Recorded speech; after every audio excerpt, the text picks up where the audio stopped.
কেমন আছো তোমরা সবাই?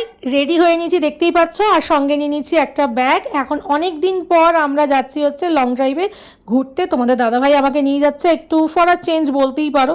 আর এখানে ও ভীষণ রাগারাগি করছে, কারণ সন্ধ্যে সন্ধ্যে আমাদের বাড়ি ফিরে যেতে হবে, বেশ অনেকটা দূর, বাড়ি থেকে প্রায় 35 মিনিট। তো আমরা দুজন মিলে পৌঁছে গেছি এখন ত্রিবেণী রেলগেটের কাছাকাছি। দেখো এখানে বলে বাবা পাটকাটিকা সবাই কাঁধে বাঘ নিয়ে যাচ্ছে, রেলগেটে দাঁড়িয়ে আছে। এখন আমরা যাচ্ছি হচ্ছে কুন্তিঘাট, বাড়ি থেকে প্রায় 35 মিনিট, মানে বলতে পারো কাটোয়া লাইনের দিকে।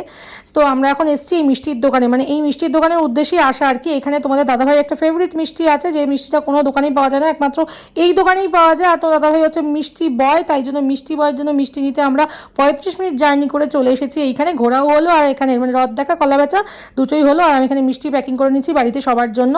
আর ওদিকে আবার তোমাদের দাদাভাই গরম গরম সিঙ্গাড়ার দিকে চোখ যেতে ও সিঙ্গাড়া নিয়ে নিল, ওর ভালো লাগলো, আমার অতটাও ভালো লাগেনি। মিষ্টিটাও তেমন অতটাও ভালো লাগেনি। যাই হোক, এখন আমরা বাড়ির দিকে যাচ্ছি। চলো টাটা। এই মিনি ব্লগটা ভালো লাগলে অবশ্যই তোমরা লাইক করতে ভুলো না। Bye bye.